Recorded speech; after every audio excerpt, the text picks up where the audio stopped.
Hello welcome to SS productions competitive hub అండి. ఈ వీడియోలో మనకి ఇక్కడ ఈవీఎస్ సంబంధించి చూద్దాము. AP TET okay AP TET October సంబంధించి 2024లో జరిగినటువంటిది 6th సెషన్ సంబంధించి మార్నింగ్ సెషన్ అండి. ఈవీఎస్ అనేది చూద్దాము. మోస్ట్ ఇంపార్టెంట్, ఎక్కువగా మనకి ఇక్కడ చాలామంది ఎక్కువ మార్క్స్ గెయిన్ చేసుకోవడానికి యూజ్ అవుతుందన్నమాట. ఎందుకంటే ఇదంతా టెక్స్ట్ బుక్స్లో నుంచే ఇస్తాడు కాబట్టి, so text books pin to pin చదువుకుంటే కన్నా ఈజీగా స్కోర్ చేయొచ్చు. ఈవీఎస్ కూడా చూద్దాము. ఫస్ట్ మనకి కుట్టు యంత్రపు సూది యొక్క చలనము. కుట్టు యంత్రం సూది అంటే మనకు మిషన్ ఉంది కదండి. ఈ మిషన్ ఈ విధంగా సూది ఉంటుంది, కిందికి పైకి తిరిగి మనకి ఇక్కడ మధ్యలో క్లాత్ ఉంటుంది, కిందికి పైకి వెళ్తుందన్నమాట సూది అనేది. సో ఇక్కడ మనకు కుట్టు యంత్రపు సూది యొక్క చలనం ఏమిటి అని అడిగారు. ఈ విధంగా మనకు ఒక పాయింట్ని బేస్ చేసుకొని కుడి ఎడమ పైకి కిందికి ఇలాగ తిరుగుతూ ఉంటే కనుక దాన్నే మనం ఏమంటాం, డోలన చలనము అని అంటాం. దీన్నే మనం ఆవర్తన చలనము అని కూడా అంటాం అన్నమాట. ఓకేనా. ఆప్షన్ 2 ఇది మనకి సేమ్ ఎగ్జాంపుల్తో ఉందన్నమాట మనకి లెసన్స్లో. కుట్టు మిషన్లోని సూది చలనము ఏ విధానికి దేనికి ఎగ్జాంపుల్, ఆవర్తన చలనానికి ఎగ్జాంపుల్. దీన్నే మనం డోలన చలనం అని కూడా అంటాము. సో ఈ విధంగా మనకి మనకు టెక్స్ట్ బుక్స్లో నుంచే ఉందండి. ఈ 6th సైన్స్కి సంబంధించినటువంటి మనము ఇక్కడ పీడిఎఫ్స్ ప్రొవైడ్ చేశాం కదా, హ్యాండ్ రిటన్ నోట్స్ సంబంధించి పీడిఎఫ్స్ అన్నీ మీకు ఇక్కడ యాప్లో అవైలబిలిటీ ఉన్నాయి. మీకు ప్రతిదీ చూసినట్టయితే కంపల్సరీ మీకు ఆ పీడిఎఫ్స్లో నుంచే వచ్చాయండి. మీకు ఏది చిన్న పాయింట్ కూడా మిస్ చేయలేదన్నమాట. లైన్ టు లైన్ మీకు రాసున్నారు. సో తద్వారా మీకు ఏమవుతుందంటే ఈజీగా మీరు స్పీడ్గా రివిజన్ చేసుకోవచ్చు. ఆల్మోస్ట్ చూడండి ఎగ్జాంపుల్తో సహా మన టెక్స్ట్ బుక్స్ నుంచే వస్తున్నాయి. సో ఎవ్రీథింగ్ మీకు మిస్ చేయకుండా అందించారు. ఈ విధంగా థర్డ్ టు 10th వరకు సంబంధించి content plus videos, okay content videos plus PDFs అనేటివి మీకు ఇక్కడ అవైలబిలిటీలో ఉన్నాయి. పీడిఎఫ్స్ అనేటివి మీకు ఈ థర్డ్ టు 10th కోర్స్లోనూ ఉన్నాయి, 499 కోర్స్లో కూడా ఉన్నాయండి. పర్చేజ్ చేసుకున్న వాళ్ళు డౌన్లోడ్ చేసుకోవచ్చు. హ్యాండ్ రిటన్ ఉన్నాయి, సిస్టమ్ ప్రింట్ ఉన్నాయి, చూసుకోండి. ఇక్కడ మీకు third to 10th lesson wise videos ఎలా ఉంటాయంటే సేమ్ అండి. టెక్స్ట్ బుక్స్ ఏ విధంగా అయితే ఉన్నాయో ఆ టెక్స్ట్ బుక్స్ చూపించే మీకు ఎక్స్ప్లెయిన్ చేసింటారు లెసన్ అనేది. మీకు టెక్స్ట్ బుక్స్ లేకున్నా పర్వాలేదు, ఓన్గా మీ దగ్గర లేకున్నా కూడా అది చూసుకొని మీరు హ్యాండ్ రిటన్ నోట్స్ రాసుకొని కూడా అవసరం లేదు. పీడిఎఫ్స్ అనేది ఎలాగో వాటిని చూసి రాసినట్టువే కాబట్టి ముందర పెట్టుకొని జిరాక్స్ చేసుకొని వీడియోస్ చూడడము, అది రివిజన్ చేసుకోవడము, వెళ్ళి ఈ 499 కోర్స్లో కూడా క్లాస్ వైజ్ లెసన్ వైజ్ ఉన్నాయి ఎగ్జామ్స్, సో అవి రాసుకోవడము. ఇలా చేశారంటే కన్నా ఈజీగా మీరు స్కోర్ అనేది సాధించవచ్చు. ఈ విధంగా ఎవ్రీ క్లాసు ఉంటాయండి. మనకు టెస్ట్ సిరీస్ అయితే కన్నా 499 రూపాయలకి మాత్రమే ఉంది. ఆల్ సబ్జెక్ట్స్ ఉంటాయి. అదేవిధంగా వీడియోస్ అయితే కన్నా 500 rupees. Class wise lesson wise ఉంటాయి. ఈవెన్ మీకు 9th ఏవైతే ఉన్నాయో అవి కూడా ఈజీగా అర్థమయ్యే విధంగా చెప్పడం జరిగింది. నాన్ మ్యాథ్స్, నాన్ సైన్స్, ఈ బ్యాక్గ్రౌండ్స్ వాళ్ళకు కూడా అర్థమవుతుంది. ఆ విధంగా చెప్పారు. ఎక్సర్సైజ్ ప్రాబ్లమ్స్ ఏవైతే ఉన్నాయో, ఓకే ఎవ్రీ యూనిట్కి ఎక్సర్సైజ్ ప్రాబ్లమ్స్ ఇచ్చున్నారు కదా, సో అవి కూడా ఎక్స్ప్లెయిన్ చేస్తున్నారు ఆన్సర్తో సహా. వాటికి సంబంధించి పీడిఎఫ్స్ ఉన్నాయి. కేవలం ఇది మీకు 500కే ఇస్తున్నారు. ఈ వీడియోస్ ఈ టెస్ట్లు కన్నా కొనుక్కున్నారంటే కన్నా ఈజీగా మీరు స్కోర్ చేసుకోవచ్చు. మీకు చూసినట్టే మీకు అక్కడ పీడిఎఫ్స్లో నుంచే ఇచ్చున్నారండి. ప్లస్ ఇంకా క్వశ్చన్ కూడా మీకు పీడిఎఫ్స్ నుంచే కంపల్సరీ ఆ వీడియోస్ పీడిఎఫ్స్ అనేటివి మీరు ఇక్కడ టెస్ట్లు అనేటివి ప్రాక్టీస్ చేసుకోండి. ఈజీగా మీరు స్కోర్ చేసుకోవచ్చు. టెట్లో కన్నా డిఎస్సిలో కూడా ఈజీగా స్కోర్ చేసుకోవచ్చు. ఇది మీకు చూసినట్టయితే అది మీకు అంతా ఎస్ఎస్ ప్రొడక్షన్స్ కాంపిటేటివ్ హబ్ అని ప్లేస్టోర్ నుంచి డౌన్లోడ్ చేసుకోండి యాప్ అనేది. అందులో మీరు పర్చేజ్ చేసుకోవచ్చు. కింద మీకు డిస్క్రిప్షన్లో లింకులు కూడా ఇచ్చున్నాము. అది క్లిక్ చేసైనా మీరు యాప్ డౌన్లోడ్ చేసుకోండి. ఈజీగా మీరు సిలబస్ కంప్లీట్ చేసుకోవచ్చు. ఇవే మీరు హ్యాండ్ రిటన్ నోట్స్ రాయాలంటే కదా 3 నుంచి 4 నెలలు ఈజీగా పడుతుందండి. 4 to 6 months ఈజీగా పడుతుందన్నమాట హ్యాండ్ రిటన్ రాయాలంటే టెక్స్ట్ బుక్ చూసి. మీకు ఇక్కడ వీడియోస్ టెక్స్ట్ బుక్ లేకుండా ఈడే చెప్తున్నారు మెయిన్ పాయింట్స్. ప్లస్ ఆ పీడిఎఫ్స్ కూడా మీకు ఇక్కడ ప్రొవైడ్ చేస్తున్నారు, జిరాక్స్ చేసుకోవచ్చు. ఎగ్జామ్స్ ఉన్నాయి కాబట్టి సో ఈజీగా మీరు ఇక్కడ అంతా ఒకే తావున కంప్లీట్ చేసుకోవచ్చు. ఇదంతా కలిసి మీకు ఈ రెండు కలిసి 500 రూపీస్, ఇది మీకు 499 రూపీస్. ఈజీగా మీరు ఇక్కడ మొత్తం సిలబస్ అంతా ఇన్ టైంలో కవర్ చేసుకోవడానికి యూజ్ అవుతుంది. చూడండి ఇక్కడ మనకైతే ఆప్షన్ 2 ఆవర్తన చలనం అండి. అన్నీ మీకు ఇక్కడ చూపిస్తాను అదే పనిగా. శాస్త్రీయ భాషలో వీటిని సాధారణంగా ప్రవాహులు అని అంటారు. శాస్త్రీయ భాషలో వీటిని మనం ప్రవాహులు అని అంటాం. వేటిని ప్రవహించగలిగేటివండి. ప్రవాహం చూసినట్టయితే ద్రవ పదార్థాలు ప్రవహించగలుగుతాయి. వాయు పదార్థాలు మన కంటికి కనిపించినప్పటికీ అవి కూడా మనకు ప్రవాహులనే చెప్పచ్చు, ఫ్లూయిడ్స్ అనే చెప్పచ్చు. ఆప్షన్ 1 ఇది కూడా మనకు టెక్స్ట్ బుక్స్లో ఉంది. మంటను ఉత్పత్తి చేయుటకు అవసరం కాని కారకం. మంటను ఉత్పత్తి చేయుటకు అవసరం కానిదంట. ఆక్సిజన్ ఉంటే మండుతుందండి కంపల్సరీ, మనకు తెలిసిందే. అందుకే అగ్గిపుల్ల గీస్తూనే మండుతుంది. ఎందుకు? ఆక్సిజన్తో కూడా చర్య జరుపుతుంది. అదే మీకు ఆక్సిజన్ లేకుండా ఉంటే ఒక ఎగిలించేసి క్యాండిల్ అనేది దాని మీద గ్లాస్ పెట్టేసినట్టయితే ఆక్సిజన్ పోక కొద్దిసేపటి కదా ఆరిపోతుంది. సో మంటను ఉత్పత్తి చేయాలంటే ఆక్సిజన్ అవసరము. ఇంధనము ఫ్యూయల్ గురించి అయితే ఇంకా పెట్రోలు, డీజిలు ఇలాంటివన్నీ మనకు ఇంధనాలే అనమాట. సహజ వాయువు ఇలాంటివన్నీ మనకు వెంటనే మండుకుంటాయి. నైట్రోజన్ అనమాట. నైట్రోజన్ అనేది మనకు మండదు. మంటను ఉత్పత్తి చేయుటకు అవసరం కాని కారకం ఏదంటే ఆప్షన్ 3 నైట్రోజన్. ఉష్ణోగ్రత అనేది టెంపరేచర్ అంటే అది మంటకు సంబంధించి, ఓకేనా, మంటను ఉత్పత్తి చేయడానికి అవసరమే. ఇది మనకి ఎక్కువ ఉష్ణోగ్రత పెట్టామంటే ఎక్కువ మంట రావడం జరుగుతుంది. సో ఇది ఆప్షన్ 3. సెట్ ఏలోని దారాలను సెట్ బిలోని వాటి ఉపయోగంతో జతపరచండి. ఇది మనకు చూసినట్టయితే ఇది కూడా మనకు టెక్స్ట్ బుక్స్లో ఉంది. PET first one. పీఈటీ చూసినట్టయితే మనకు వీటిని మనం సీసాలో తయారీలో యూజ్ చేస్తాం.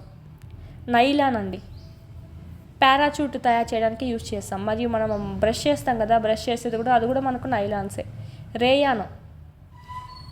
రేయాన్స్ ఎక్కడ యూజ్ చేస్తాము? కార్పెట్లు యూజ్ చేయడానికి యూజ్ చేస్తాం. పాలిస్టర్ అయితే దుస్తులు యూజ్ చేయడానికి, త్వరగా ఆరిపోతాయి, నీళ్ళని ఎక్కువ పీల్చుకోదన్నమాట. ఓకే, ఇది మనకు టెక్స్ట్ బుక్స్లో కూడా కవర్ అయింది.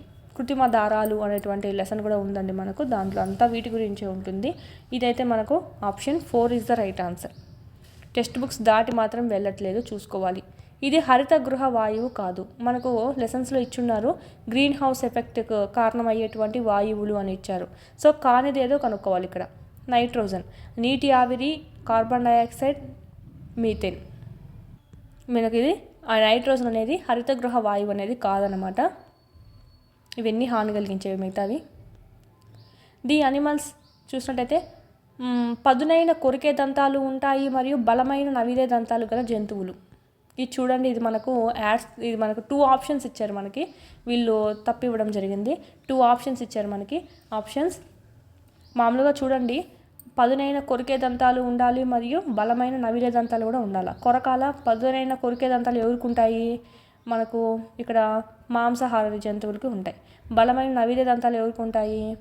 శాకాహార జంతువులకు ఉంటాయి. 2 కలిసి ఉండేది ఎవరికి? ఉభయహారులకి ఉంటాయి. సో ఇక్కడ కింది వాటిలో ఉభయహారులు ఏది అని చెప్పి మనకి ఇక్కడ ఈజీగా చూసుకోవాలంటే ఆప్షన్ జీబ్రా, ఆప్షన్ సి కుక్క, ఆప్షన్ డి గుర్రం, 3 చెప్పుకోవచ్చు.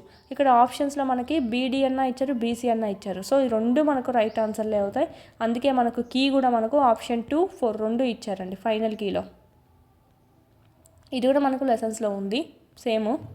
పచ్చికలకు మరియు కాఫీ పంటలకు నీరు అందించుటకు ఉపయోగించే నీటిపారుదల విధానం. ఇది కూడా సేమ్ అండి, మన టెక్స్ట్ బుక్స్లో ఏది ఉందో అదే మనకి ఇక్కడ పీడిఎఫ్స్లో కూడా ఉందన్నమాట. ఇది పచ్చికలకు మరియు కాఫీ పంటలకు నీరు అందించుటకు ఉపయోగించే నీటిపారుదల విధానం. ఇక్కడ కూడా మనకు 2 ఇచ్చారనమాట. ఇది 8th జాగ్రఫీ సంబంధించి ఉంది, 8th జాగ్రఫీలో ఉందన్నమాట. ఇది మనకు తుంపర్ల పద్ధతి యూజ్ చేయొచ్చు మరియు యాతం పద్ధతి కూడా యూజ్ చేయొచ్చు. సో ఇక్కడ మనకు 1 మరియు 4 2 ఆన్సర్ అవుతాయి. మనకు ఫైనల్ కీలో 2టిని ఇచ్చారు. పుపుస సిరకు సంబంధించి సరైన వాక్యం ఏమిటి? అసలు మామూలుగా మనకు సిర అంటేనే ఏమిటి? చెడు రక్తాన్ని ప్రవహింపచేస్తుంది. ఓకే, మామూలుగా సిర అంటే అన్ని సిరలు చెడు రక్తాన్ని ప్రవహింపచేస్తే ఈ పుపుస సిర మాత్రం ఏం చేస్తుందంటే మంచి రక్తాన్ని ప్రవహింపచేస్తుంది. మంచి రక్తం అంటే ఏంటి? రక్తం మంచిది చెడ్డదంటే ఏంటి? ఆక్సిజన్ అనేది ఉండడం అనమాట. ఆమ్లజని సహితము అంటే మంచి రక్తం అని, ఆమ్లజని రహితము అంటే చెడు రక్తం అని. ఇక్కడ మనకు మంచి రక్తం ప్రవహింపచేస్తుంది పుపుస సిర. సో ఆమ్లజని సహిత రక్తం అనమాట. సో ఇక్కడ మనకు సహిత ఉండేటివి లైన్ గీసుకోండి, రహిత అనేటివి రాంగ్ ఆన్సర్ అని చెప్పుకోండి. ఓకేనా. నెక్స్ట్ మనకి ఏమి ఇచ్చాడు? పుపుస సిరకు సంబంధించి సరైన వాక్యం అని ఇచ్చి ఆమ్ల సహిత రక్తాన్ని గుండెకు చేర్చును, ఇదైతే రక్తాన్ని ఊపిరితిత్తులకు చేర్చును అని ఇచ్చారు. సో మనకి ఇక్కడ గుండె నుంచి మనకు చూసినట్టయితే ధమని బయలుదేరుతుంది. గుండె నుంచి శరీర భాగాలకు అందించేది ఏంటంటే మనకు ధమనులు అనమాట. శరీర భాగాల నుంచి గుండెకు అందించేది ఏంటంటే మనకి ఇక్కడ సిరలు. సో ఇది మనకి ఏముంది? గుండెకు చేర్చును అని ఉంది. ఆమ్లజన్య సహిత రక్తాన్ని గుండెకు చేరుస్తుంది ఈ పుపుస సిర అనేది. సో ఈ option 4 is the right answer. శరీర భాగాల నుంచి గుండెకు చేర్చేదైతే సిరలు, గుండె నుంచి శరీర భాగాలకు చేర్చేదైతే ధమనులు. ఓకే, ఈడ మనకు సిర అనే పేరులోనే ఉంది కాబట్టి శరీర భాగం నుంచి గుండెకు చేరుస్తుంది. సో గుండెకు చేరుస్తుంది. ఇది కూడా మనకి చూసినట్టయితే ఇక్కడ ఇచ్చున్నారనమాట. పుపస సిరలో మంచి రక్తం అనేది ప్రవహిస్తూ ఉంటుంది. మామూలుగా సిరలో అంటే ఏంటంటే శరీర భాగాల నుంచి ఆక్సిజన్ లేని రక్తాన్ని గుండెకు చేరుకెళ్తాయి అన్ని సిరలు. కానీ ఈ ఒక్క పుపస సిర మాత్రం మంచి రక్తాన్ని తీసుకెళ్తుంది అనమాట శరీర భాగాల నుంచి గుండెకి. ఓకే, ఇక్కడనే ఒకే తావున ఇచ్చి ఈ రెండు కలిపి ఇచ్చేసారంటే మనకి ఎగ్జామ్లో. ఇది కూడా మీకు హ్యాండ్ రిటన్ నోట్స్లో క్లారిటీగా డయాగ్రామ్తో సహా మనకి ఏమన్నా హింట్లు ఉంటే కన్నా ఆ హింట్లతో సహా కూడా రాస్తున్నారండి. ఎవరు మిస్ కాకండి. ఈసారి మాత్రం టెట్ అయినా సరే డిఎస్సి అయినా సరే ఈ టెస్ట్లు, ఈ వీడియోసు మరియు ఈ పీడిఎఫ్స్ ఏవైతే ఉన్నాయో ఈ 3 మీ దగ్గర ఉంటే కన్నా ఈజీగా మార్క్స్ అనేటివి స్కోర్ చేసుకోవచ్చు. ఓకే, నెక్స్ట్ క్వశ్చన్ చూద్దాం. స్టోలన్ల ద్వారా శాఖీయ వ్యాప్తి జరుగు మొక్క. స్టోలన్ల ద్వారా శాఖీయ వ్యాప్తి జరుపు మొక్క. మొక్కలలో ప్రత్యుత్పత్తి దాంట్లో చూసుకోవచ్చు. ఇది ఆప్షన్ 1 స్ట్రాబెర్రీస్ అండి. స్ట్రాబెర్రీస్ మనకు కొత్తదాన్ని ఎలా అంటే మనకు చేసేది అది స్టోలన్ల ద్వారా చేస్తుంది. బంగాళదుంప అయితే దాని మీద ఉన్నటువంటి ఆ కళ్ళ ద్వారా చేస్తుంది. సో ఆ విధంగా మనకు స్టోలన్ల ద్వారా అయితే స్ట్రాబెర్రీ. జీవావరణ పిరమిడ్లకు సంబంధించి సరైన వాక్యం ఏది? సరైన వాక్యం అని అడిగారు. మాంసాహారులు పిరమిడ్ పీఠ భాగంలో ఉంటాయి అని ఇచ్చాడు. సో కాదు, ఇది మనకు టెక్స్ట్ బుక్స్లో ఉందన్నమాట. పిరమిడ్ శిఖర భాగంలో ఎక్కువ శక్తి గ్రహించబడుతుంది. కాదు, పిరమిడ్ శిఖర భాగంలో ఉత్పత్తిదారులు ఉండవు అని ఇచ్చారు. ఎస్, ఇది మనకు రైట్ ఆన్సర్ ఆప్షన్ 3. మాంసాహారులు పిరమిడ్లో శక్తిని ఉత్పత్తి చేస్తాయి అని ఇచ్చారు. సో కాదండి, మాంసాహారులు కాదు ఉత్పత్తి చేసేది. మనకు స్టార్టింగ్ ఉంటారు కదా ఉత్పత్తిదారులు, వినియోగదారులు, మాంసాహారులు. పిరమిడ్ శిఖర భాగంలో మనకు మాంసాహారులు, పిరమిడ్ పీఠ భాగం ఉంటుంది కదా, సో ఈ పీఠ భాగంలో మనకు ఉత్పత్తిదారులు ఉంటారనమాట. ఇక్కడ ఇచ్చింది ఏంటి అదే కదా, ఇండైరెక్ట్గా ఇచ్చాడు. పిరమిడ్ శిఖర భాగంలో ఉత్పత్తిదారులు ఉండవు అన్నారు. అంటే ఎక్కడ ఉంటారు వీళ్ళు? పీఠ భాగంలో ఉంటారు. ఓకేనా, ఆప్షన్ 3. వ్యక్తి మరియు వారు ఉపయోగించే పనిముట్లు యొక్క సరైన సమూహాలను గుర్తించండి. ఇది కూడా మనకి ఇక్కడ ఉందండి, డైరెక్ట్ టెక్స్ట్ బుక్స్లో ఉండేది. రైతు పికాట్స్, బార్బర్ అంటే క్షురకుడు బ్రష్ యూజ్ చేస్తాడు మనకు కటింగ్ చేసేవాళ్ళు. దర్జీ బాబిన్స్, దర్జీ అంటే మనకు టైలరింగ్ చేసేవాళ్ళు. బాబిన్స్ ఉంటాయి వాళ్ళ దగ్గర దారాలు చుట్టుకునేకి. Option 1 is the right answer. ఇది కూడా మన టెక్స్ట్ బుక్స్లో ఉంది, మీ పీడిఎఫ్స్లో కూడా ఇచ్చున్నాం అనమాట. ట్రాఫిక్ అవాంతరాలు ప్రమాదాలను నివారించడానికి ప్రతి ఒక్కరూ అనుసరించవలసినది. ట్రాఫిక్ అవాంతరాలని ప్రమాదాలను నివారించడానికి ప్రతి ఒక్కరూ అనుసరించాల్సినవి ఏంటివి? మనకు ఆల్రెడీ చెప్పున్నాం, ఇది కూడా ఉంది. ఆప్షన్ 3 ట్రాఫిక్ నియమాలు. ట్రాఫిక్ నియమాలు ఎందుకు ఉపయోగిస్తారు అనేది మనకు చెప్పున్నామండి, పీడిఎఫ్లో కూడా రాస్తున్నారు. ట్రాఫిక్ అవాంతరాలు ప్రమాదాలను నివారించడానికి.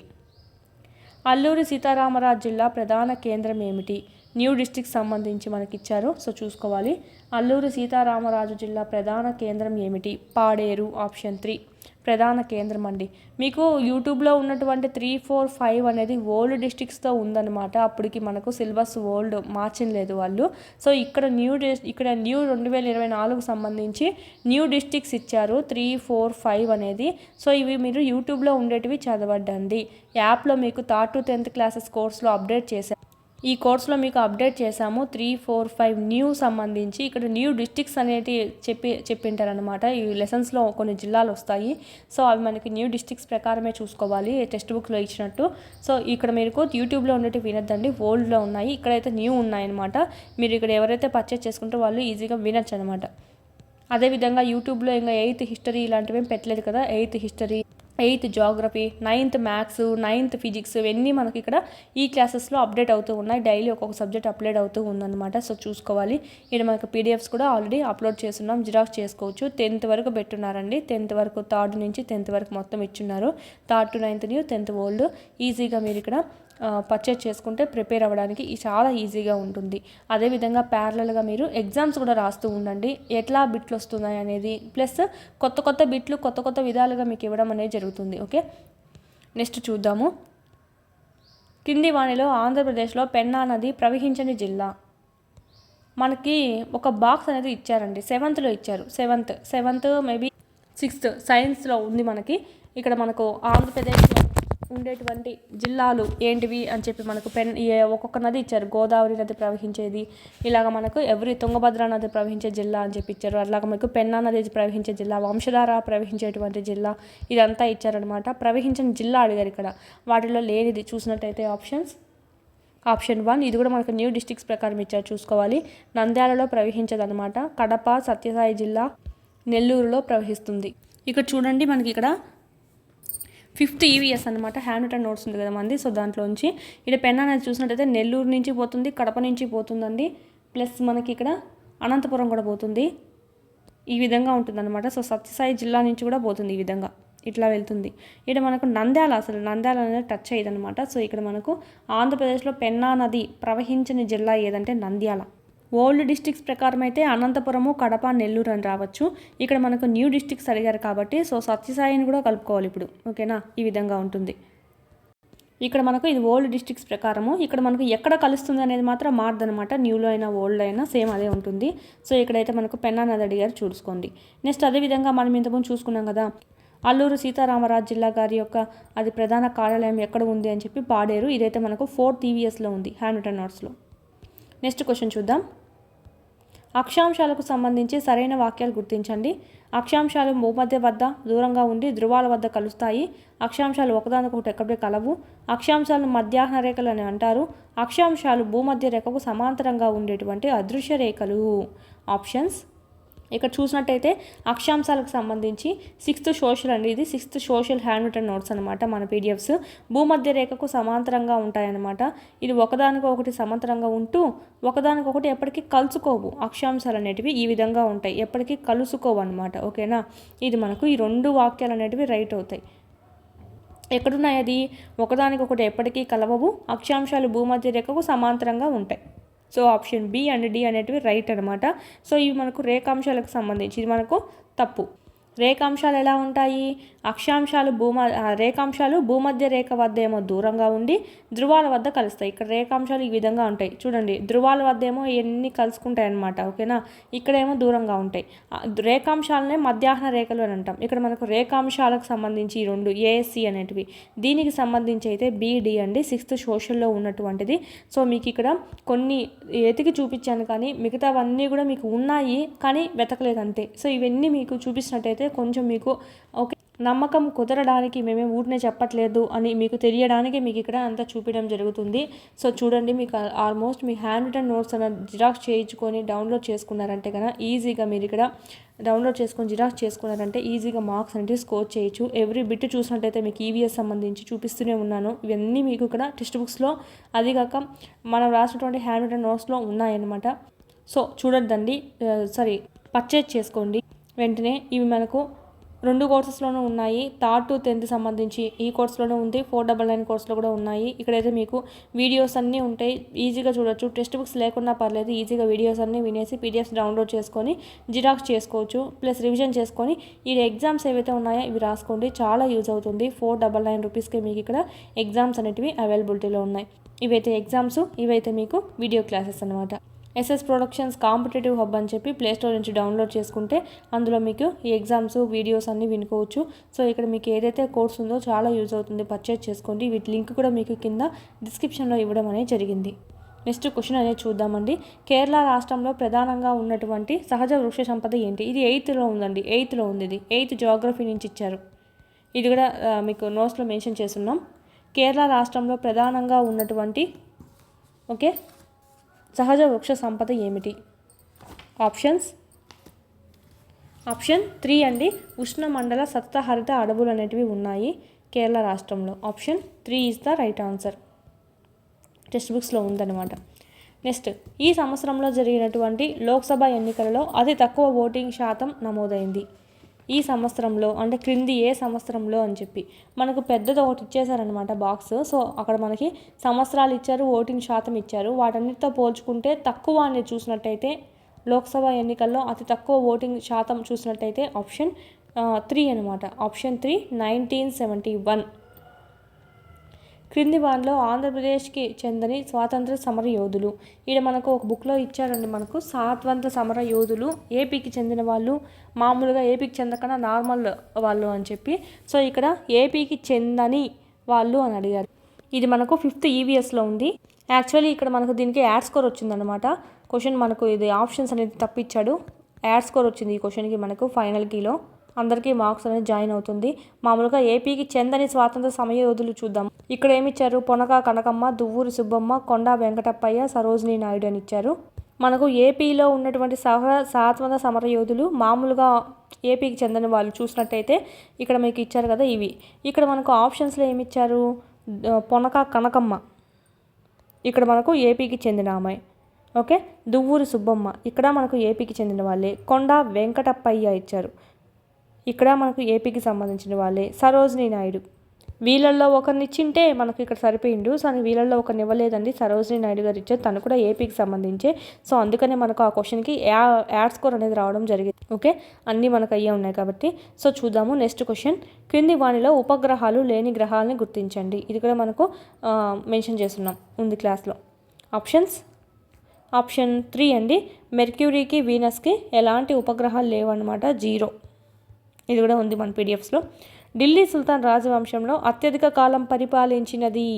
ఢిల్లీ సుల్తాన్ రాజవంశంలో అత్యధిక కాలం పరిపాలించినది. ఇది ఎక్కడ మీకు డైరెక్ట్ బిట్ అనేది లేదనమాట. ఇది మనకు 7th సోషల్లో ఉందండి. ఇక్కడ మనకు నార్మల్గా లెసన్స్ సంబంధించి మీకు ఈజీగా ఉంటుందని చెప్పి ఈ విధంగా రాపించడం అనేది జరిగింది. దాంట్లో భాగంగా చూసినట్టయితే ఇది ఎక్స్పెక్టెడ్ బిట్ అనమాట. అన్ఎక్స్పెక్టెడ్ అంటే మనకి ఇక్కడ బుక్లో ఇవ్వలేదు, కానీ మనం ఇక్కడ ఇలా కూడా అడగచ్చు అని ఎక్స్పెక్ట్ చేసినటువంటి బిట్ అనమాట. ఇక్కడ వీళ్ళు ఇదైతే మనకు 84 ఇయర్స్. ఓకే, ఇక్కడైతే మనకు 30 ఏళ్ళు పరిపాలించారు ఖిల్జీ వంశము. తుగ్లక్ వంశం అయితే 93 ఇయర్స్ అనమాట. ఇంకా మనకు 2 వంశాలు ఉన్నాయి. సయ్యద్ వంశం అయితే 37 సంవత్సరాలు, లోడీ వంశం అయితే 75 సంవత్సరాలు. నార్మల్గా ఇది బుక్లో ఇవ్వలేదు, ఓన్లీ సంవత్సరాలు ఇచ్చారు. ఈ విధంగా మనం క్యాలిక్యులేట్ చేసి వీళ్ళలో ఎక్కువ కాలం పరిపాలించింది ఎవరు అనేది మనమే ఇక్కడ సొంతంగా మీకు ఇవ్వడం జరిగింది. ఎక్కువ కాలం పరిపాలించిన ఢిల్లీ సుల్తాన్ వంశం ఏది అంటే తుగ్లక్. సేమ్ ఇదే బిట్ అనేది మీకు ఎగ్జామ్కి వచ్చిందండి, టెట్కి సంబంధించి. సో ఇక్కడ మనకు ఇది ఎక్స్పెక్ట్ చేసినటువంటి బిట్, అంటే మనకి ఇక్కడ ఈ విధంగా అడుగుతారు అని చెప్పినటువంటి బిట్ కూడా వచ్చింది. కావాలంటే మీరు పీడిఎఫ్ ఏదైతే ఉందో చూడండి, దాంట్లో ఆల్రెడీ రాసినటువంటి బిట్ అండి, అదే ఇచ్చారు. 93 ఏళ్ళ దాకా పరిపాలించారనమాట. ఏది మనకు తుగ్లక్ వంశం. Okay, option 2 is the right answer. Option 2. ఈ విధంగా మీకు చాలా యూజ్ అవుతాయి. మార్క్స్ ఎక్కువ స్కోర్ చేసుకోవాలన్న వాళ్ళు కంపల్సరీ తీసుకోండి.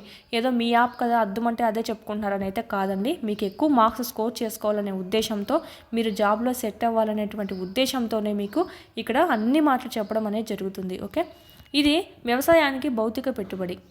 వ్యవసాయానికి భౌతిక పెట్టుబడులు అనేది కూడా మనకి ఇక్కడ వచ్చిందండి, 8th ఉంటుంది. ఎయిత్ వ్యవసాయం అనేటువంటి లెసన్. వ్యవసాయానికి భౌతిక పెట్టుబడి చూసినట్టయితే ఆప్షన్ 1 అండి, నేల. ఆప్షన్ 1. సింధులోయ నాగరికత కాలం నాటి గొప్ప స్నానవాటిక ఈ నగరంలో బయటపడింది. ఇది కూడా మనకుంది సోషల్లో. 6th సోషల్, తొలి నాగరికతలు. ఇది మనకు 6th సోషల్ సంబంధించి తొలి నాగరికతలు అనేటువంటి లెసన్స్లో మనకి మొహంజదారోలో గొప్ప స్నానవాటిక అనేది బయటపడింది అని చెప్పి ఇచ్చారు. స్నానవాటిక కలదు. హరప్పాలో అయితే 6 పెద్ద ధాన్యాగారాలు, కార్మికులకు నివాస సముదాయాలు బయటపడ్డాయి. లోతాల్లో అయితే అతిపెద్ద నౌకాశ్రయం అనేది ఉంది. సో ఇది మనకు డైరెక్ట్ ఇచ్చినటువంటి bit. So option 4 is the right answer. Mohenjo-daro 6th social అండి. ఈ పాండ్యరాజు పరిపాలనను మార్కోపోలో ప్రశంసించాడు. ఏ పాండ్యరాజు పరిపాలన? ఆప్షన్ 4 కులశేఖరుడు. నెక్స్ట్, స్వతంత్ర భారతదేశ మొదటి ఆరోగ్య శాఖ మంత్రి. స్వతంత్ర భారతదేశ మొదటి ఆరోగ్య శాఖ మంత్రి రాజ్ కుమారి అమృత్ కౌర్. ఇది కూడా మన టెక్స్ట్ బుక్లో ఉంది, రాజ్ కుమారి అమృత్ కౌర్. జ్ఞాన సముపార్జన ఎప్పుడు, ఇక్కడ మనకు మెథడ్స్ అనమాట. జ్ఞాన సముపార్జన ఎప్పుడు పరస్పరాశ్రితంగా ఉంటుంది. పెద్దల కంటే పిల్లలు బాగా పరిశీలిస్తారు, బాగా గ్రహిస్తారు. జ్ఞానాన్ని సృష్టించడంలో వాళ్ళకున్న సామర్థ్యాన్ని, పాత్రను మనం గుర్తించాలి అని తెలిపింది ఎవరు? ఆప్షన్ 4 యశ్పాల్ శర్మ. విలువ ఆధారిత నిర్ణయంతో కూడినటువంటి అంతిమ ముగింపునివ్వడాన్ని ఇలా పిలుస్తారు. విలువ ఆధారిత నిర్ణయంతో, వాల్యూ బేస్డ్ డెసిషన్తో కూడినటువంటి అంతిమ ముగింపు ఇవ్వడాన్ని ఈ విధంగా అంటారనమాట. వాల్యూ బేస్డ్ ఉంటుంది అంటే మనకు ఇక్కడ మార్క్స్ పరంగా, గ్రేడ్ల పరంగా ఉంటుంది. ఏది మనకు ఆప్షన్ 3 లాస్ట్ అనమాట, అంతిమంగా ఇచ్చేటువంటిది. ఇది మూల్యాంకనం. కార్డుబోర్డ్ లేదా చెక్కబోర్డు మీద ఖచ్చితమైన దూరంలో రంధ్రాలుండే బోధనోపకరణం.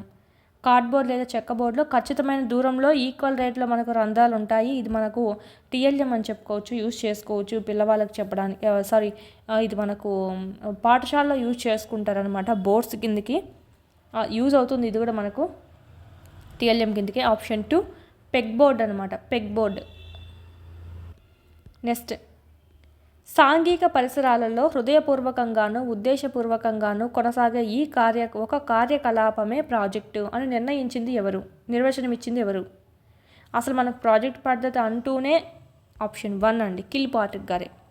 ఆప్షన్ 1. సాంఘిక శాస్త్ర పాఠ్య పుస్తకాల రూపకల్పనలో అనుసరించేటువంటి మార్గదర్శక సూత్రాలు గుర్తించండి. సోషల్ టెక్స్ట్బుక్ సంబంధించి సమ్మిళిత విధానము, ఓకే, నిరంతర సమగ్ర మూల్యాంకనము, నిత్య జీవిత అనుభవాలకు పాఠ్యాంశాలకు అనుసంధానం ఉండాలి, ఇతర సబ్జెక్టులతో అనుసంధానం ఉండాలండి ఇతర సబ్జెక్టులతో. ఓకే, ఆప్షన్ ఏ రైటే, బి రైటే, సి రైటే. ఇంక్లూజివ్ ఉండాలా, ఇంక్లూజివ్ ఎడ్యుకేషన్ ఇంక్లూజివ్ మెథడ్లో ఉండాలా, నిరంతరము మూల్యాంకనం చేసే విధంగా ఉండాలా, సిసిఈ. నిత్య జీవిత అనుభవాలకు లింకప్ ఉండాలా. ఇక్కడ ఇతర సబ్జెక్టులో అనుసంధానం ఉండాలా, ఉండకూడదని ఇచ్చారు ఇక్కడ. సో ఏబీసీ మాత్రమే రైట్. ఆప్షన్ 2. మెథడ్స్ ఆల్మోస్ట్ మీరు సొంతంగా పెట్టేయచ్చండి, ఏం ఇబ్బంది ఏం లేదు. క్రమబద్ధ శిక్షణ ఉపగమం కిందికి రాని అంశం. క్రమబద్ధ శిక్షణ ఉపగమం కిందికి రాని అంశం ఏంటి? క్రమబద్ధ శిక్షణ, ట్రాన్స్డిసిప్లినరీ అప్రోచ్, సాంకేతికతను ఉపయోగించుకోవడము దీని కిందికే వస్తుంది. ఇక్కడ రాని అంశం అడిగారండి, ఇదేమో దీని కిందికే వస్తుంది. వివిధ సబ్జెక్టుల మధ్య లోతైన అధ్యయనం చేయడము, ఎస్. వివిధ పరిశోధనలకు వీలు కల్పించడము, వివిధ సబ్జెక్టులను వేరు చేయడము. ఇక్కడ వివిధ సబ్జెక్టులు వేరు చేయాలని ఉద్దేశించి చెప్పట్లేదు, అన్నీ కలిపే చదువుకోవాలంటారు. అందుకనే చూడండి, ఫిజిక్స్లో కూడా ప్రాబ్లమ్స్ ఉంటాయి. మ్యాథ్స్ ఎంత యూజ్ అవుతుంది? చాలా యూజ్ అవుతుంది కదా, ఫిజిక్స్లో కూడా మ్యాథ్స్ యూజ్ అవుతుంది. సో ఆ విధంగా మనకు వివిధ సబ్జెక్టులు అనేటివి మనం ఇక్కడ అన్నీ కలిపి చదువుకోవాలో లింకప్ చేసుకోవాలి, కానీ వేరు చేసి కాదండి. ఆప్షన్ 4. ఇది మనకు క్రమబద్ధ శిక్షణ ఉపగమంలో మనకు చెందనిది ఏదంటే ఆప్షన్ 4 అండి. దీంతో మనకి సైన్స్ సంబంధించి చూసినట్టయితే మెథడ్స్ 3 సోషల్ 3 సైన్స్ అనేటివి ఉంటాయన్నమాట ఇక్కడ మనకి ఈవీఎస్ సంబంధించి. ఓకే, దీంతో ఈవీఎస్ సంబంధించి 30 క్వశ్చన్స్ కంప్లీట్ అవుతాయి. చాలా వరకు మన పీడిఎఫ్స్ నుంచే ఇచ్చారు. సో పీడిఎఫ్స్ అనేవి మీరు కంపల్సరీ ప్రిపేర్ అవ్వండి. ఎక్కువగా మీరు హ్యాండ్ రిటర్న్కే ఎక్కువగా ప్రిఫరెన్స్ అనేది ఇవ్వండి. తర్వాత మీకు ఇంకా సిస్టమ్ ప్రింట్కి వెళ్ళండి. అదేవిధంగా ఈ 500 కోర్సులోను ప్లస్ ఆ 499 కోర్సులోను రెండిట్లోనూ మీకు పీడిఎఫ్స్ పెట్టున్నాము. ఇది డిఎస్సికి సంబంధించి సామాన్య శాస్త్రం అన్నమాట. ఈ పీడిఎఫ్ కూడా మీకు అక్కడ అవైలబిలిటీలో ఉంది. టెట్కి వేరు, డిఎస్సికి వేరండి. టెట్కి వేరు, డిఎస్సికి వేరు. కొంచెం డిఎస్సికి డెప్త్గా ఉంటుంది మ్యాటర్, కొన్ని చాప్టర్స్ జాయిన్ అయి ఉంటాయి. సో డిఎస్సికి సంబంధించి మీకు ఎగ్జిటీకి సంబంధించి ఇది పీడిఎఫ్ కూడా మీకు అక్కడ అవైలబిలిటీలో ఉంది. క్లాసెస్ కూడా మీకు ఉన్నాయి 500 రూపీస్. దీంట్లో మీకు క్లాసెస్ కూడా అప్లోడ్ చేస్తున్నాను. 10 యూనిట్లు ఉన్నాయి సైన్స్కి సంబంధించి, 10 చెప్పేస్తున్నాం. చూడండి ఒకసారి, చూసేసి మీరు ఇక్కడ ఎగ్జామ్స్ అనేటివి ప్రాక్టీస్ చేయండి. పీడిఎఫ్ మీకు రెండిట్లోనే ఉన్నాయి. సో డౌన్లోడ్ చేసుకొని జిరాక్స్ చేసుకోండి. సో సైన్స్ మెథడ్ సంబంధించి ఈ విధంగా మీరు కవర్ చేసుకోవచ్చు. సోషల్ కూడా మనకు డిఎస్సికి సపరేట్ బుక్ ఉంది, ఆ పీడిఎఫ్ కూడా మీకు దాంట్లో ఉంది. క్లాసెస్ అయితే ఇంకా స్టార్ట్ చేయలేదు కానీ సోషల్ అనేది. సో మీకు ఇక్కడ పీడిఎఫ్ అయితే కానీ అవైలబిలిటీలో ఉంది, చూడండి. ఈ కోర్సెస్ కానీ మీరు మిస్ చేసుకున్నారంటే మీరు చాలా వరకు మార్క్స్ అనేటివి చాలా మిస్ చేసుకున్నట్టే. ఎందుకంటే మీ ముందే చూపించాను ఇప్పుడు మీకు. చాలామంది చెప్తారు, ఎన్నో చెప్తారు, కానీ బుక్లోంచి ఇవ్వర్లేండి అని చెప్తారు. సో అందుకనే మీకు ప్రూఫ్ కోసమనే మీకు ఇక్కడ డైరెక్ట్ హ్యాండ్ రిటర్న్ ఏదైతే ఉందో అది ఫోటో తీసుకొని మరి చూపించాము. సో కంపల్సరీ చూడండి, మీకు చాలా యూజ్ అవుతుంది. వాటిలోంచే వచ్చాయి. చాలామంది అయితే 130+, 140+ కూడా స్కోర్ చేసుకున్నారు మన ఛానల్ వాళ్ళు. మీకు అప్పుడు కూడా షేర్ చేసాం, ఆ మెసేజెస్ కూడా షేర్ చేసాం. ఈజీగా మీరు ప్రిపేర్ అవ్వడానికి చాలా యూజ్ అవుతుంది. వీటిని ఫాలో అవ్వండి, మంచిగా సక్సెస్ అవ్వండి. ప్లేస్టోర్ నుంచి డౌన్లోడ్ చేసుకోండి. ఎస్ఎస్ ప్రొడక్షన్స్ కాంపిటేటివ్ హబ్ అని డౌన్లోడ్ చేసుకుంటే మీకు అక్కడ ఈ కోర్సెస్ అన్నీ కనిపిస్తాయి. ఓకే, పర్చేజ్ చేసుకుంటే కదా మీరు ఇక్కడ ఎగ్జామ్స్ రాసుకోవచ్చు, వీడియోస్ కూడా వినుకోవచ్చు. ఇదైతే మీకు 499 అనేది ఎగ్జామ్స్ కోర్స్ అనమాట. 3rd to 10th కంటెంట్ సంబంధించి అయితే 500 రూపీస్లో మీకు ఇక్కడ వీడియోస్ అనేటివి ఉంటాయి. పీడిఎఫ్స్ 2 వాటిలోనే ఉన్నాయి, డౌన్లోడ్ చేసుకోండి మెథడ్స్, ఈ హ్యాండ్ రిటన్ అనేది. ఓకే.